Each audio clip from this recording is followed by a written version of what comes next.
that God has showed me, and then there's a purpose for you, for each of us here. Not to just listen, but to actively participate. And it doesn't necessarily mean you have to verbalize it, to speak in any way, but to really be engaged mentally, to be present. When I present some things to you, for you to just mull them over, to think about what I'm saying, one of the biggest challenges we have each and every day is we get up and we have a paradigm. A paradigm is our accepted beliefs. A paradigm is experiences of life that we set each day subconsciously, how we were going to react to different things instead of responding. And I'll talk about that too, differently reacting, responding. Our MO. We have methods of operation. We have, whether it's with coworkers, whether it's with employees, employers, with our family, with our spouses, with friends, different areas of our lives, we have already put in place how we're going to react and how we're going to be. And one of the biggest challenges we have is that it's easy to rationalize, justify, and compromise, being less than who God has called us to be. And it's hard for men to be teachable. Because by the time now these two young guys, they're at school, and so they have to, right? You have to learn. You have to study. You have to take tests. We get older. We go to college. We do the same things, or we get our trades. We have continual education. We work on things. But a lot of us, by the time we get there, we're pretty much set. You know, you get set in your job.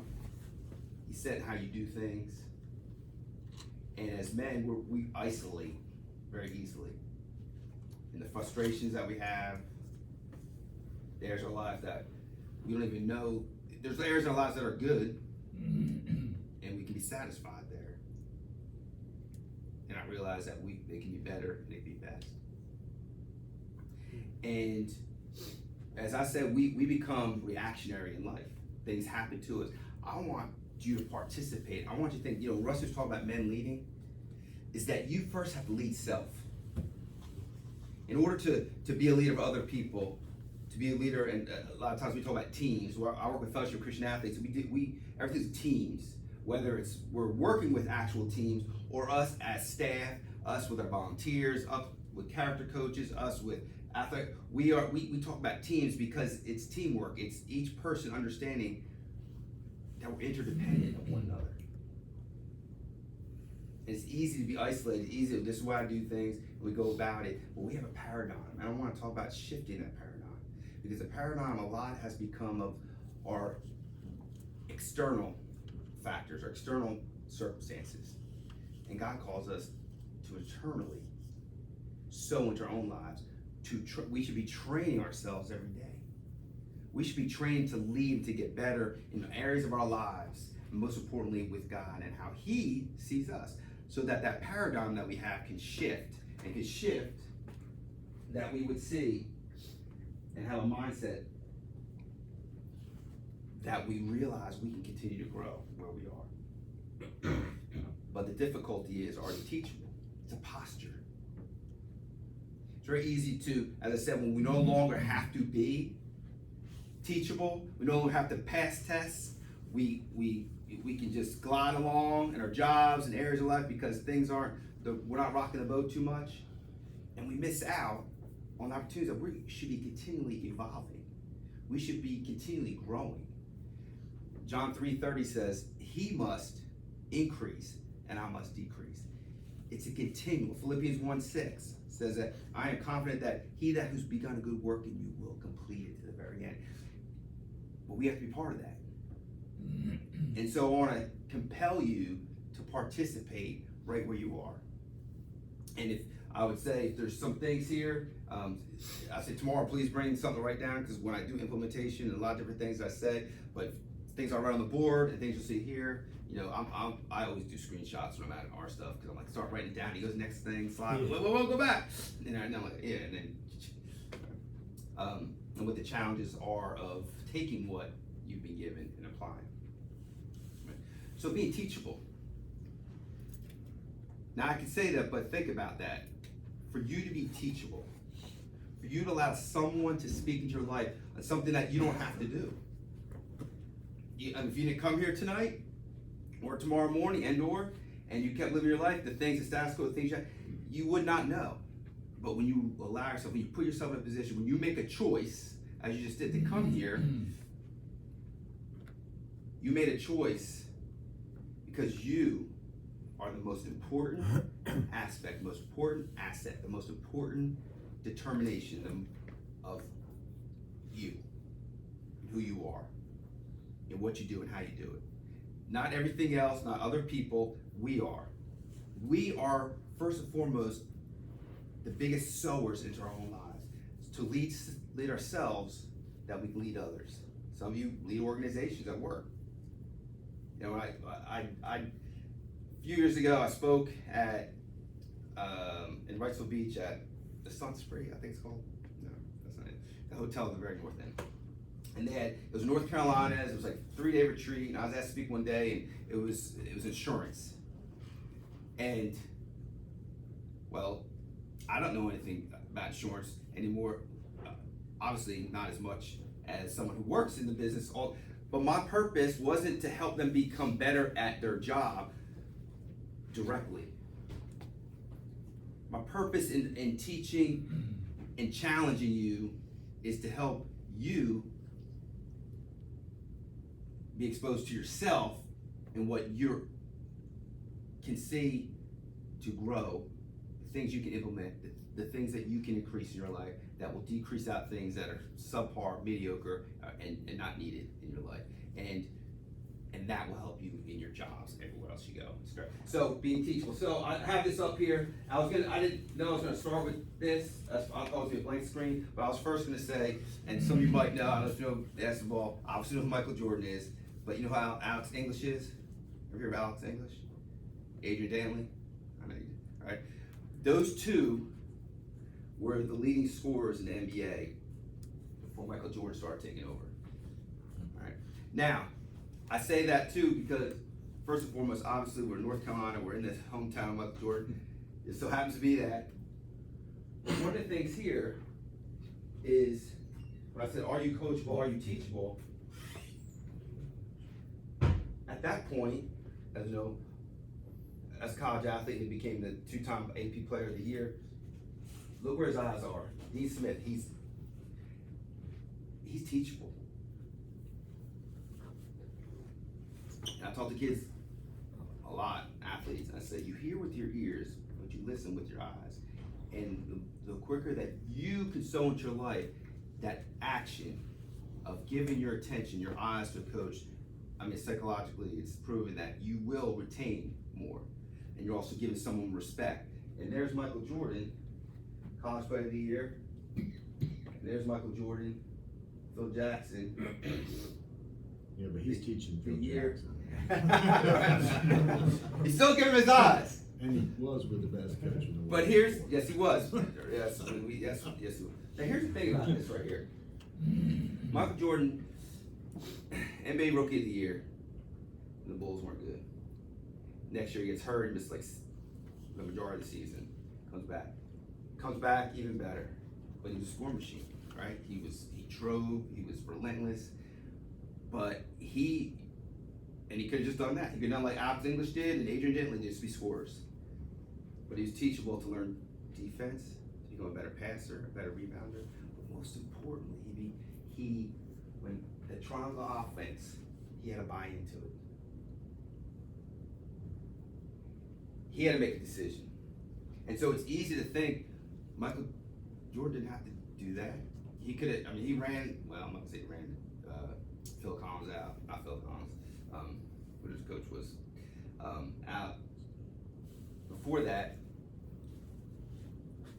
But he didn't have to listen to Phil Jackson. Phil Jackson didn't have that power at that time, but Michael Jordan relented. He was teachable. And I think for myself, here's someone at this level who goes on to win 6 NBA championships that had the mindset to continue to learn, to continue to be taught. Because there's plenty of people who make it to a certain level that they just stop learning because you don't think you have to learn anymore. And so you have a posture of really not even realizing it, but just missing the opportunities that God puts in front of us to learn from individuals, to be taught. Right? And so one of the things that we talk about every day, we need to be teachable. Every day we have to learn to grow. That we are in training mode every day. We are to step forward as men where we are with what we've been given by God. And one of the biggest challenges we have, as I said, is will we be teachable? With fellowship Christian athletes, about 5 or 6, maybe probably a little longer than that, each of us on staff were required to go to what's called communication school. There's 3 days where you are a small group. They do it in small groups. A guy named Alan Hoffler out of Raleigh does all over the country for FCA as well as other companies and different people. He has a corporation a business that he helps people learn how to communicate efficiently, clearly, concisely, effectively. And when I was told to go or had to go, I was like, come on, man. I have 3 books out. I get to speak but I know how to speak. I did not have a posture of being teachable. And so, but I had to go. I had to. Here's the thing. There's things we have to do, and there's things we don't have to, but might need to. So we start, and he has this tripod up. He's got his Canon video. He gives each one of us a thumb drive, has our name on it, and he pops in. Each one of us gets an opportunity. He says, go up there about 3 or 4 minutes. Just talk about yourself, a little about yourself, your interests, all the different things that we get to know you a little bit. Okay. Get up there. Matt Truppall from such and such. These are my hobbies. These are the things that I like. I have 2 sisters, a brother, so forth, so on. Get done. Takes it out. Everyone goes, and then he puts it in, and he critiques it, and he tears you up in a good way, pointing out a lot of different things. Why are you looking at the floor? Why are your hands in your pocket?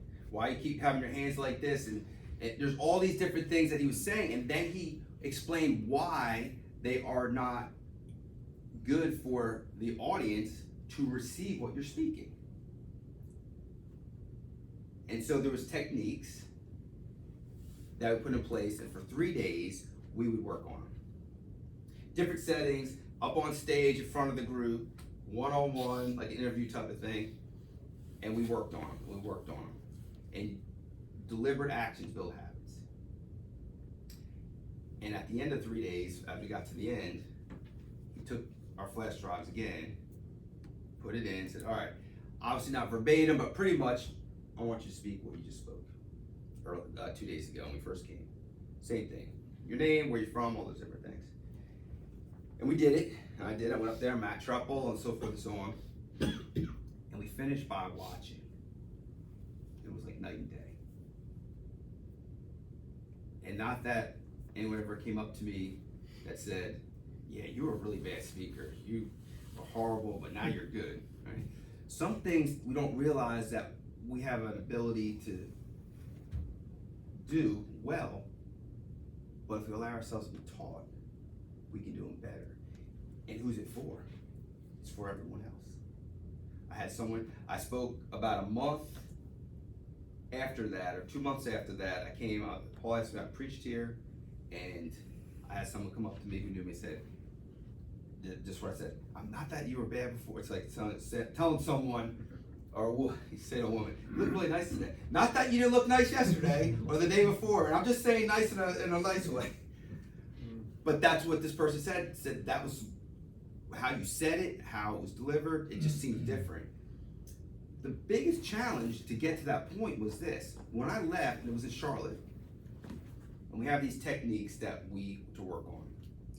The biggest challenge was I going to practice those techniques? And I'll say the same thing when we leave tomorrow. He said, for the next 24 hours, the most important thing is will you implement anything that you were taught? Because after those 24, 48 hours, your mind's just going to roll back into the way you've done things unless you take ownership. And he said this. I think I have it up here. Practice doesn't make perfect. I've heard that was kid. You gotta practice. Practice doesn't make perfect. Practice makes permanent. And practice is something you decide that and do. So as I speak about the challenges we have right now, and then a little bit tonight and then more tomorrow, that I will bring specific things that I've learned, and as I said, the participate is for you to really consider and think about where you are, to be honest with yourself in the different areas of your life that you could apply. And it might not be specifically the things I say, but you open your mind that there's possibilities, that there's things that I'm not even aware of, that the scales from your eyes can fall to it, to see it, because you're introduced to it. Because you participated and allowed yourself to be taught, to be exposed to. So that there's a word called arete, and it's a Greek word, and it's about ancient Greek warriors. The Greek word, they had established a lifestyle of excellence, and they challenged each other to be excellent in everything, especially when they were in battle. And I think of Proverbs 27:17, as iron sharpens iron, so shall one person sharpen another. That it is not only for ourselves that we have to take charge, receive, and allow ourselves to develop with discipline, first with deliberates that become habits that turn into discipline. That it is, we have a rhythm of our life. You know, people say lifestyle, you have a rhythm of how you do things. And you can establish rhythms in areas of your life by participating and responding proactively as you develop a mindset that is proactive, a mindset that sees and does by implementing into your own life different deliberates that become part of who you are. But it's for you, but it's for other people. So they would not allow anyone to be subpar. They would not allow anyone to make excuses. They wouldn't allow the circumstances they were in. They're going to be excellent in everything we do. And we, in our life, where we are, where we live right now, we have the challenge that we don't allow other people to make us uncomfortable. You know what I mean? I mean, there's people that will challenge you in life, and if you're not even aware of it, you'll easily shy away because you don't want to be dealt with. And it's really subconscious, a lot of it. A lot of if we could watch our day, if we could just go back home at night and just watch, and we could see where we leaned in and where we stepped away. Because we have developed a rhythm in our lives of certain people, and it might not be specific individuals, but certain people. Just like we react to law enforcement one way, we might react to our boss a certain way. Or there's different people in our lives that we have a rhythm of how we consciously and subconsciously interact. And as we go day by day by day, we build that rhythm and we miss out on so much that God would have us do, because most important, He wants us to be sharpened. And sharpened, man, it means there has to be friction. And it has to be challenging people in your life that will make you think and make you push yourself, make you step away from some areas of your life and step in to others. And we, as men, have to realize that we have to be challenged. It's all through the Bible. I mean, Paul challenged Timothy. You know, Moses, his father-in-law, challenged him. There's people that, and being challenged, and the more that you grow into being proactive, the more you'll step into it. I mean, when you expose your mind to things that you didn't think you would do, or didn't think you have the capacity, the ability, or the time, then you what you do is you create a mindset of, yes, I can, yes, I will, because it's going to be good for me. It's going to do for me. And we know what this is. All right. So what's the TV show? Home Improvement. So Tim Allen. You know who that guy is? Wilson. Right? You know. All right. So who was Wilson? Oh, we got a pointer. Is Rustin here still? You go home, go to sleep. Oh, I'm in the home button. Oh, shoot. Hold on.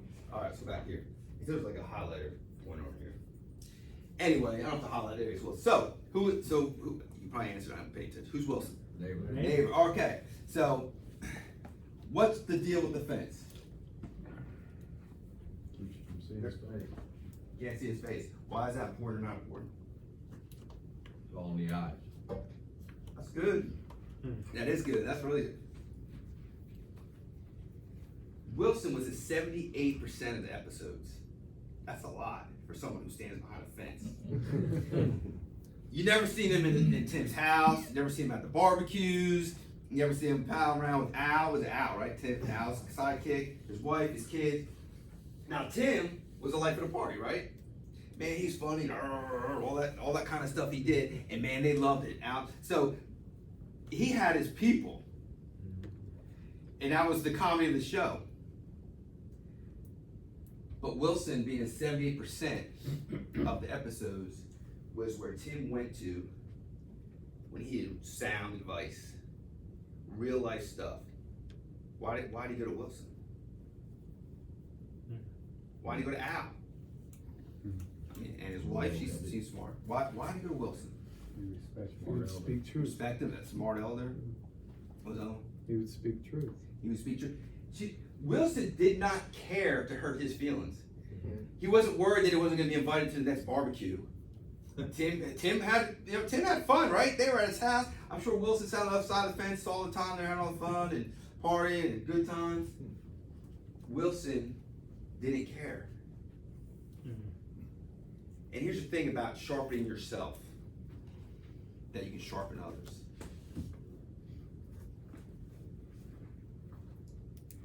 Wilson spoke truth.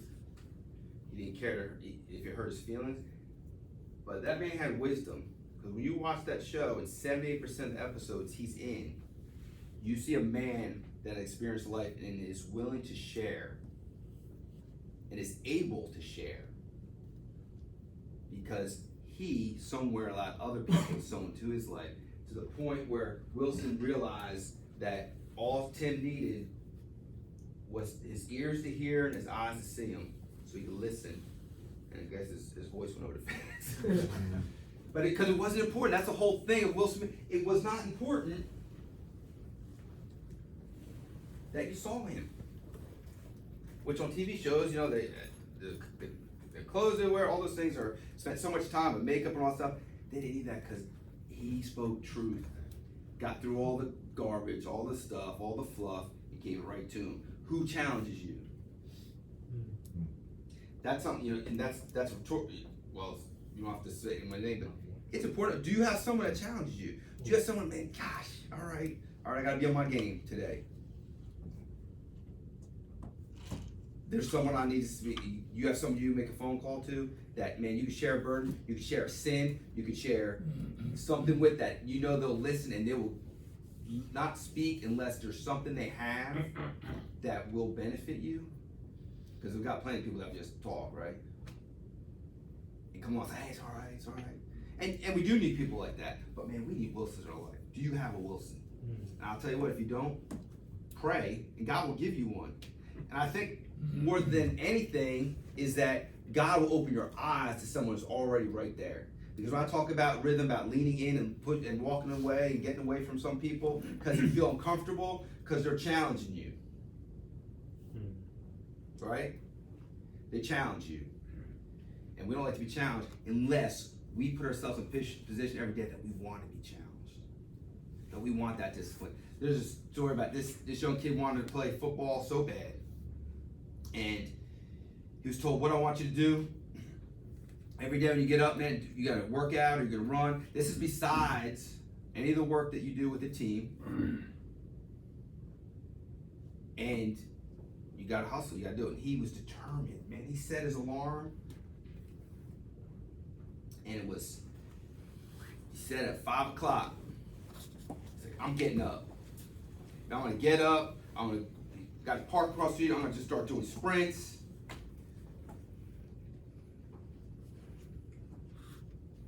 He got his cozy bed, went to sleep, woke up, that alarm went off, beep, beep, beep. I guess it's before, you know, cell phones made that pretty music. We can choose all that stuff to slowly come out of slumber. All right. And here's the wind hitting, and he's warm in his bed, and that beep, beep hits it, and right there he's got to decide. Now, we can fast forward 2 weeks, and that alarm goes off, you view the room, there's no one in the bed, he's already outside running. Or the alarm doesn't go off because he stopped setting it and he's still in bed. You have to choose.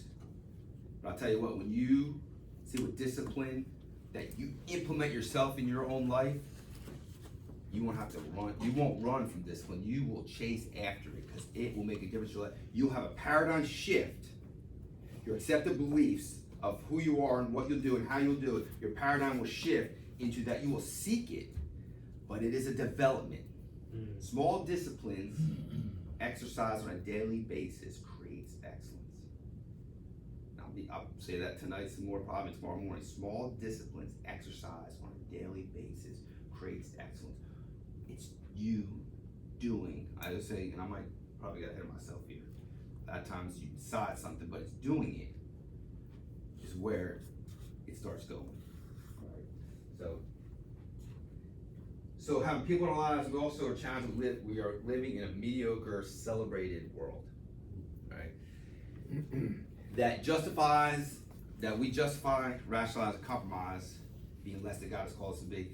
We're distracted, we're deceived, and we're dumbed down. So what do I mean by that?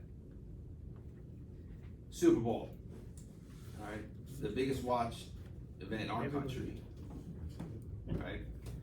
What is it, besides the game, what is the biggest thing about the Super Bowl? The commercials, right? Now, there's some commercials that are head scratching. Some are cutting edge, some are foolish, some are just ridiculous. You know, Eminem running down the road. You know, the Coors Light silver bullet coming flying to the ball, something snowing, and I mean, there's just a lot. The Clydesdale, that's always cool, right? Then I'm not gonna try to do that. But you know, so we have all these different commercials. Each time, forget about Madison Avenue, who they spent hundreds of thousands of dollars paying to make these commercials. But every 30 seconds, 300 how much? 300 million. No, it's not that much. No, hey. 30 million? But you know what the answer is? I had A lot of 300 million, right? 30 million. Get this, last year, 6.5 million every 30 seconds, which adds up. That adds up. And you see some of those same commercials Good 3, save. 4, 5, 6, 7 times, right? Head scratching, unrealistic, futuristic, cutting edge. Why? Why will they spend $6.5 million? You're gonna get up, use the bathroom, maybe get something to drink, kind of watch them. Repetition, yeah, that's one. Yeah, see something 6 or 8 times and it goes ahead. But here's the reason why they do it. It works.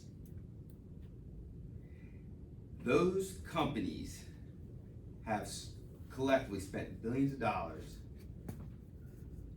learning how your brain works. Taking the top psychologists, neurologists, all those fancy names to learn how you think to make that commercial that way, just so it can track. When you walk into Target or Walmart, all right, depending on the season of the year, depending on the day of the week, depending on the hour of the day, the lighting, the music, the air temperature is adjusted because they have done their research in what's going to draw you. The different type of billboards or different advertisements when you first walk in that you see. If you can be passive and just flow, they got you. And we become deceived in thinking that we are making choices